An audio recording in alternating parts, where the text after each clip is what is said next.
Somajiguda press club లో రజత్ కుమార్ మీడియాతో మాట్లాడుతున్నారు. Into the hands of the people.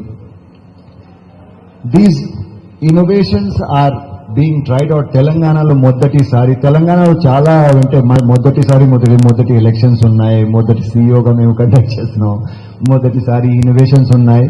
Hopefully మొదటిసారి చాలా చక్కగా కూడా జరుగుతున్నది. కానీ we're going to establish these things and hopefully the results of ఈ ప్రాక్టీసెస్ కి రిజల్ట్స్ మీకు రాబోయే రోజుల్లో even as the next states elections and future unfolds ఈ అంటే ప్రజాస్వామ్యం కి గ్రోత్ కోసం కూడా చాలా ఇంపార్టెంట్ ఉంటుంది. Thank you for giving me this opportunity. So thank you. Before we start our question and answers, I would like to request you to follow. మీరు కొన్ని సభా ప్రమాణాలు పాటించాలని కోరుతున్నాను. మీ పేరు చెప్పి, మీ ఆర్గనైజేషన్ పేరు చెప్పి సూటిగా ప్రశ్న అడగండి. So I will start the conversation. Sir, ఈ ఎన్నికల్లో గత కొద్ది రోజులుగా మనం చూస్తున్నాం, ఎంతో ధన ప్రవాహం కనపడుతుంది. దాదాపు మీ లెక్కల్లోనే 100 కోట్ల పైన సీజ్ చేశారు. ఒక్కొక్క ఓటుకి 7,000 రూపాయలు ఖర్చు పెడుతున్నారన్న వార్తలు వస్తున్నాయి.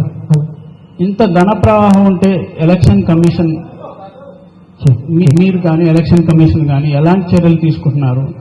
వాస్తవ పరిస్థితుల్లో ఈ ఎన్నికలు ఫెయిర్గా జరగడానికి ఎలక్షన్ కమిషన్ ఎలాంటి ప్రయత్నాలు చేస్తుంది?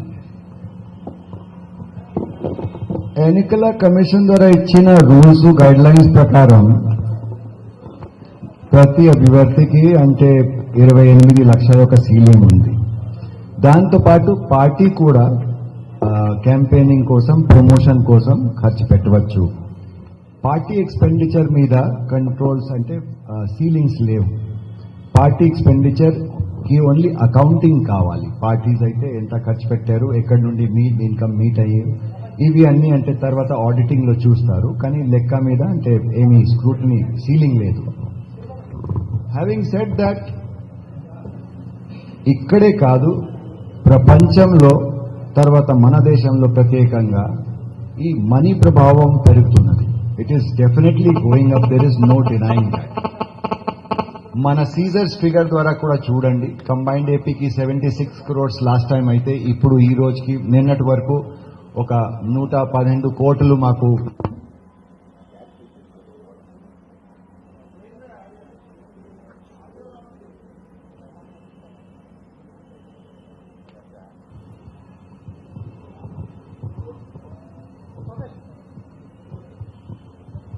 హలో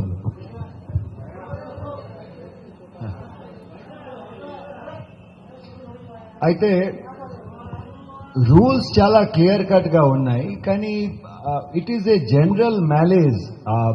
మన దేశంలో కొంచెం క్యాష్ ప్రభావం ఎక్కువ ఉంది.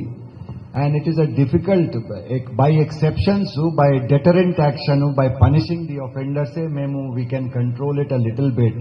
బికాస్ ఎలక్షన్స్ అయితే 2 months 3 months మోడల్ కోడ్ ఉంటుంది. కానీ జనరల్ గా బ్యాలెన్స్ 5 years కోసం నార్మల్ వేలో పీపుల్ వర్క్ చేస్తారు. ఈ నార్మల్ టైమ్స్ లో క్యాష్ మన ఎకానమీలో ఎక్కువ సర్క్యులేట్ అవుతున్నది. It is very difficult to.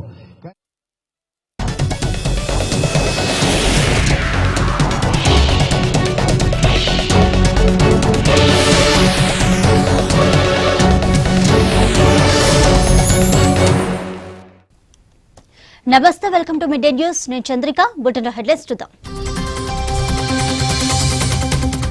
AP CM చంద్రబాబుతో టీపీసీసీ చీఫ్ ఉత్తమ్ భేటీ, ప్రచార సరళిపై చర్చించిన నేతలు.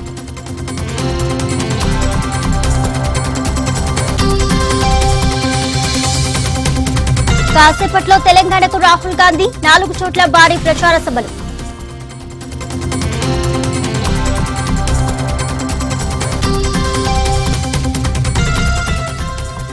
ప్రచారంలో దూసుకెళ్తున్న గులాబీ బాస్ ఇవాళ కొంచెం ఇంకా స్ట్రిజెంట్ గా చేయాలి. So that is the way forward. I know it's not a completely satisfactory answer, but unfortunately that is the situation right now. Okay, మీ పేరు, మీ ఆర్గనైజేషన్ పేరు చెప్పి మీ ప్రశ్న సూటిగా అడగండి. మార్నింగ్ సార్, దిస్ ఇస్ వస్తుంది చెప్పండి. Manishankar from ETV. అయితే ఎన్నికలప్పుడు వేల కోట్లు డబ్బులు పట్టుకుంటున్నారు, వందల కోట్ల డబ్బులు పట్టుకుంటున్నారు, వందల సంఖ్యలో కేసులు కూడా నమోదు చేస్తున్నారు. కానీ అవి అప్పటికి మాత్రమే పరిమితం అవుతున్నాయి. ఆ తర్వాత వాటికి ఫాలోఅప్ కూడా ఏం ఉండట్లేదు. మనం చూసుకుంటే 2014 ఎన్నికల్లో దాదాపు 1649 కేసులు నమోదు చేశారు. అందులో 80% పైగా ఇప్పటికి న్యాయ విచారణని ఇంకా దర్యాప్తు స్థాయిలోనే ఉన్నాయి. ఇట్లాంటి తరుణంలో ఎన్నికల సంఘం మీద అంటే ఎటువంటి నమ్మకం కలిగిద్దని ప్రజలకి? అవునవును, అర్థమైంది. అంటే ఎన్నికల టైంలో బుక్ అయిన కేసెస్ మీద ఫాలో అప్ కూడా అడుగుతారు. ఫాలో అప్ లేదా? ఫాలో అప్ అయితే ఇప్పుడే చెప్పండి, మరి ఒకేసారి ఆన్సర్ ఇస్తాం. అదొకటి, పోయినసారి ఎన్నికల్లో దాదాపు 20 కోట్లు ఖర్చు పెట్టాయని చెప్పి ఏపీకి చెందిన ఒక టీడీపీ సీనియర్ నేత బహిరంగంగానే చెప్పారు. దాని మీద కోర్టులు వేసినా కానీ అంతే సాగుతుంది, ఎలాంటి చర్యలు కూడా లేవు. ఇట్లాంటి తరుణంలో ఎలా నమ్మకం కుదురుతుంది?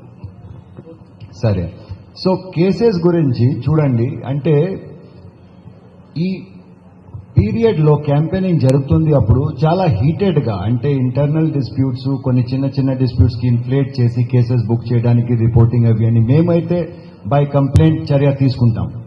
మీ ఇద్దరి మధ్యలో గొడవ జరిగింది, మేము ఇమీడియట్ గా మీ మీద కేసు బుక్ చేస్తాం. కానీ ఎన్నికలు అయిపోయిన తర్వాత జనరల్ గా అక్కడే ఉన్న వాళ్ళ మీద అంటే ఇంటర్నల్ రెజల్యూషన్స్ కాంప్రమైజెస్ చాలా అవుతున్నాయి. దాదాపు 30, 40, 50% కేసెస్ వాళ్ళే విత్డ్రా చేసేస్తున్నారు. సో ఒకసారి కంప్లైనెంట్ ముందుకి రాకపోతే we're not able to establish case is dropped. Second thing is, కొన్ని కేసెస్ జ్యుడిషియరీలో కూడా, జ్యుడిషియరీ మీద చాలా వర్క్ ప్రెషర్ ఉంది, కేసెస్ చాలా టైం తీసుకుంటున్నది. అంటే అందుకనే some of the cases are pending in courts. No case election commission election period లో బుక్ అయిన కేసెస్ కి కంప్లీట్ గా కంటిన్యూస్ గా టోటల్ గా మానిటర్ చేస్తారు. No case can be dropped. మన దగ్గర కూడా ఇంచుమించు 30-35% కేసెస్ మీద కన్విక్షన్ జరిగింది. ఇప్పుడు కూడా అంటే మేము ఎఫ్ఐఆర్లు ఫైల్ చేసాము. Those also will yield results.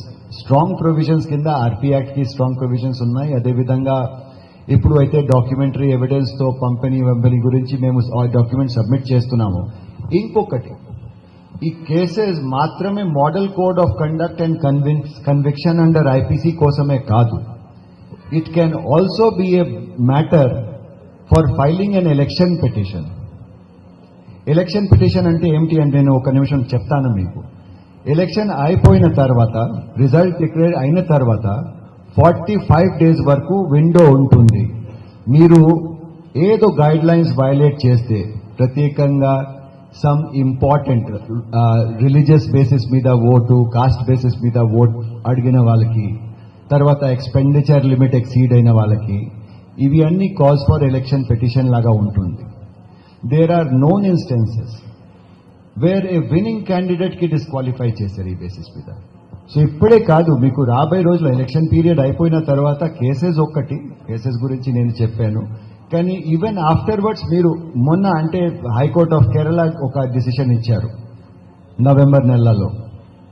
One gentleman was barred from sitting as a member of the house. So, ఈ టైప్ ఆఫ్ చర్యలు కూడా ఉంటాయి. నెక్స్ట్ నా పేరు ఆనంద్ మోహన్ అండి, మోజో టీవీ రిపోర్టర్ని. ఇప్పుడు మీరు చెప్పినట్టు డబ్బు ప్రవాహం గురించి కొంచెం పక్కన పెడితే, బెట్టింగ్ రాకెట్ కూడా ఎక్కువ ఉంది తెలంగాణ మొత్తం మీద. క్రికెట్ బెట్టింగ్ కన్నా దాటిపోయింది అది. దాదాపు అన్ని ప్రాంతాల్లో కూడా ఏ పార్టీ గెలుస్తుందని 100 రూపాయల దగ్గర నుంచి అటు 10,000 వరకు ఓటేసేవాళ్ళు ఉన్నారు. అంటే ఓట్ రేట్ కన్నా బెట్టింగ్ రేట్ ఎక్కువ ఉంది. అవును, బెట్టింగ్ కి ఎలక్షన్ కమిషన్ కింద మేము మానిటర్ చేయటం లేదు. యాక్చువల్ గా అది ఇల్లీగల్. బెట్టింగ్ జనరల్ వేలో పర్మిషన్ లేదు, అది ఒక క్రిమినల్ ఆఫెన్స్ ఉంది. మేము we will advise the police to take action against it. కానీ మోడల్ కోడ్ కింద అంటే that doesn't come conduct of election మీద, దానికి ఏం తర్వాత పోలీస్ యాక్షన్ ఉంటుంది. నార్మల్ క్రైమ్ కి అంటే ఫర్ ఎగ్జాంపుల్ ఇప్పుడు మీరు చూడండి, థెఫ్ట్ కి, డెకాయిటీకి, ఇవి అన్ని అంటే క్రైమ్సే ఉన్నాయి కదా. కానీ ఎలక్షన్ కమిషన్ పర్వ్యూలో ఇవి అన్ని రాదు, ఎలక్షన్తో సంబంధం లేదు. అందుకని చెప్పండి. సారీ, మైక్ వాడండి ప్లీజ్. సార్ మీరు అడగండి సార్. మీరు అడగండి మళ్ళీ. ఇప్పుడు ఎలక్షన్ లో ఇన్వాల్వ్ అయిన ఎంప్లాయీస్ ఓటు హక్కు వినియోగించేందుకు ప్రాసెస్ ఏముంది సార్? వాళ్ళు వాడుకుంటున్నారా లేదా? ఎందుకంటే ఆల్మోస్ట్ 3 lakhs ఎంప్లాయీస్ ఉన్నారు. అవునవును, అంటే 3 lakhs కొంచెం ఎక్కువ అనిపిస్తుంది. అబౌట్ 2.5 lakh వరకు పోలీస్ ఫోర్సెస్, రెవెన్యూ ఫోర్సెస్ కలిపి ఉంటారు. అయితే వీళ్ళకి పోస్టల్ బ్యాలెట్స్ ఏర్పాటు చేస్తారు. సో వాళ్ళకి departments which are deploying, police department for example, form 12 లో ఎంత మందికి ఎలక్షన్ డ్యూటీ కోసం డిప్లాయ్ చేస్తున్నారు ఒక రిక్విజిషన్ స్లిప్ ఇస్తారు. ఫార్మ్ 12 మేము కలెక్ట్ చేసి వాళ్ళ కోసం ఒక పోస్టల్ బ్యాలెట్ ఇస్తాము. వాళ్ళు డ్యూటీకి వస్తారు, అప్పుడు వాళ్ళకి పోస్టల్ బ్యాలెట్ ఇస్తాము. They will be given 2 hours on the day of voting to cast these postal ballots. Postal ballot facilitation center ప్రతి పోలింగ్ బూత్ దగ్గర ఉంటుంది. అక్కడికి వెళ్ళి వాళ్ళ నేమ్స్ కూడా అక్కడ ఉంటాయి. అక్కడ same process inside the polling booth ఎట్లా ఉంది అదే విధంగా వాళ్ళు ఇక్కడ వచ్చి బ్యాలెట్ పేపర్ ద్వారా ఓట్స్ వేయవచ్చు. Sir before we go to the అదే విధంగా ఇప్పుడు అంటే సర్వీస్ ఓటర్స్ ఉన్నారు, డిఫెన్స్ ఫోర్సెస్ కి, తర్వాత ఫారిన్ ఏజెన్సీస్ లో ఎంప్లాయిడ్ ఉన్న వాళ్ళు, గవర్నమెంట్ ఆఫ్ ఇండియా డెప్యుటేషన్ ఉన్న వాళ్ళకి ఎలక్ట్రానిక్ ట్రాన్స్మిషన్ ద్వారా మేము బ్యాలెట్ పేపర్స్ పంపిస్తున్నాం. మన రాష్ట్రంలో 10,000 పైన ఓటర్స్ ఉన్నారు, సర్వీస్ ఓటర్స్. వాళ్ళకి already electronic transfer of postal ballots అయిపోయింది.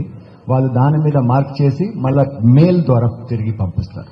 Before we go to next question, I want to ask you one second. కొడంగల్లో ఏం జరుగుతుంది సార్? ఇప్పుడు కొడంగల్లో చాలా ఉద్రిక్త పరిస్థితి ఉంది.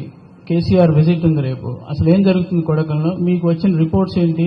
What is the action taken regarding the situation there? Election మనం అంటే క్రిటికాలిటీ, సెన్సిటివిటీ అనాలిసిస్ లో ఒక ఫ్యాక్టర్ ఉంటుంది, పొలిటికల్ సెన్సిటివిటీ. రకరకాలు ఉంటాయి. లా అండ్ ఆర్డర్ ప్రకారం కొన్ని ఏరియాస్ సెన్సిటివ్, కొన్ని కాన్స్టిట్యూయెన్సీ సెన్సిటివ్ ఉంటాయి. ఫర్ ఎగ్జాంపుల్ మన రాష్ట్రంలో 38 అసెంబ్లీ కాన్స్టిట్యుయెన్సీస్ లెఫ్ట్ వింగ్ ఎక్స్ట్రీమిజంతో ఎఫెక్టెడ్ ఉన్నాయి. అదేవిధంగా కొన్ని చోట ఎక్స్పెండిచర్ సెన్సిటివిటీ ఉంటుంది. సపోజ్ ప్రీవియస్ ఎలక్షన్స్ లో రిపోర్ట్ వచ్చింది చాలా ఎక్కువ ఖర్చు అయింది, లేకపోతే some candidates with lot of money, known sources, అలా మేము అనాలిసిస్ చేస్తాము. కోడంగల్లో ఇది కూడా ఒక పొలిటికల్ సెన్సిటివిటీ అంటాము, పొలిటికలీ సెన్సిటివ్. క్యాండిడేట్స్ బ్యాక్గ్రౌండ్ ప్రకారం, క్యాండిడేట్స్ ఇంపార్టెన్స్ ప్రకారం, కంటెస్టింగ్ క్యాండిడేట్స్ మీద స్ట్రాంగ్ పర్సనాలిటీస్ క్లాష్ ఉంటే ఇవి అన్ని కోడంగల్కి మేము ఒక హైలీ పొలిటికలీ సెన్సిటివ్ కేటగిరీ కింద ట్రీట్ చేస్తున్నాము. ఇక్కడ allegations, counter allegations, political clashes కూడా జరుగుతున్నాయి. మేము చూస్తూనే ఉన్నాము, మీరు కూడా చూస్తున్నారు. So it is justified. అక్కడ మేము స్ట్రిక్ట్ విజిలెన్స్ పెడుతున్నామండి. ఆల్రెడీ అంటే సీజర్ జరిగింది, క్యాష్ సీజర్ జరిగింది, డబ్బు మీద ప్రెషర్ పెట్టాము. తర్వాత అక్కడ మొన్న అయితే ఇలాంటి కాల్ తర్వాత సెక్షన్ 144 ఇంపోజ్ చేసాము. లా అండ్ ఆర్డర్ లో whatever provisions are there మేము ఎక్సర్సైజ్ చేస్తాము. ECI mandate is to conduct peaceful elections, peaceful గా జరగాలి. తర్వాత ఈచ్ పొలిటికల్ పార్టీకి ఛాన్స్ ఇవ్వాలి అక్కడ మాట్లాడడానికి. If you are a independent candidate, మీకు భయం పెట్టి we will not be able to speak అట్లా ఉంటే we have failed in our job. So every candidate కి ఫేర్ ఛాన్స్ ఇవ్వాలి to speak his or her views. ఇది మేము ఎట్లాగా ఇన్షూర్ చేస్తాం 100%. But it is a fact that because of the personalities involved అది కొంచెం పొలిటికలీ సెన్సిటివ్ కాన్స్టిట్యుయెన్సీ ఉంది. Chinna Reddy sir,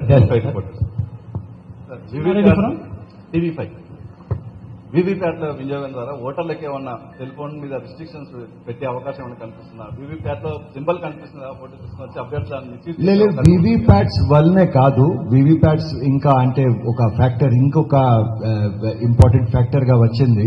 కానీ ఇంతకు ముందు కూడా పోలింగ్ బూత్ లోపల ఫోటోస్ తీసుకోవడానికి అంటే బ్యాన్ ఉంది. ఈసారి మేము రిటర్న్ లో పోలీస్ ఆఫీసర్స్ కి డైరెక్టివ్ ఇస్తాము, nobody should be able to carry mobile cameras inside.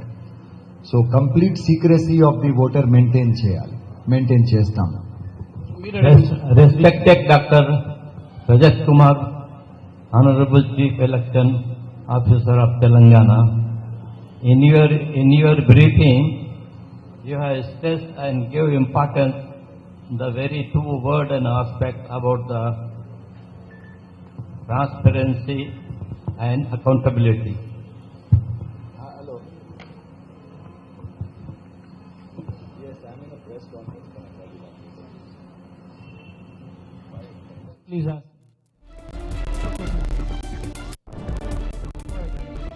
Election Commission was calling for something. The very two words and aspect you explain and give importance about the transparency and accountability. Another aspect is you have released the paper, in the paper on 20th, it has come 29th, about the advertisement. You have clear that if anybody go against the instructions given by us, will be taken seriously, because nobody should exploit politically advertisement. There are so many banners. साहब आप सवाल पूछिए साहब, हाँ, मैं यही साहब से ही पूछना चाह डायरेक्ट रहा हूँ। सवाल पूछिए साहब। नहीं, मैं no. So how do you expect about the controlling of nasty things? You have stressed and explained, and नहीं, मैं आपका सवाल समझ गया। हाँ, ऐसी कोई बात नहीं, आई अंडरस्टैंड। एडवर्टाइजिंग में ट्रांसपेरेंसी बहुत तरह से देखा जाता है। हाँ, पहले तो first of all we try to ensure that कोई डिसगाइज्ड एडवर्टाइजिंग कर रहा है न्यूज के तौर पे, तो उसको हम कंटिन्यूअसली मॉनिटर करते हैं एंड पेड न्यूज के ट्रीट करके उसको एडवर्टाइजमेंट एक्सपेंडिचर में ऐड कर देते हैं। इस तरह के पिछले रिपोर्ट को जब मैंने देखा था तो लगभग 1306 केसेस ఆఫ్ పేడ్ న్యూస్ ఇక్కడ డిటెక్ట్ అయింది. సో ఇవి అన్ని అడ్వర్టైజ్మెంట్ కింద కాదు, అంటే న్యూస్ ఐటమ్ లాగా డిస్గైజ్ చేసి ఇచ్చారు.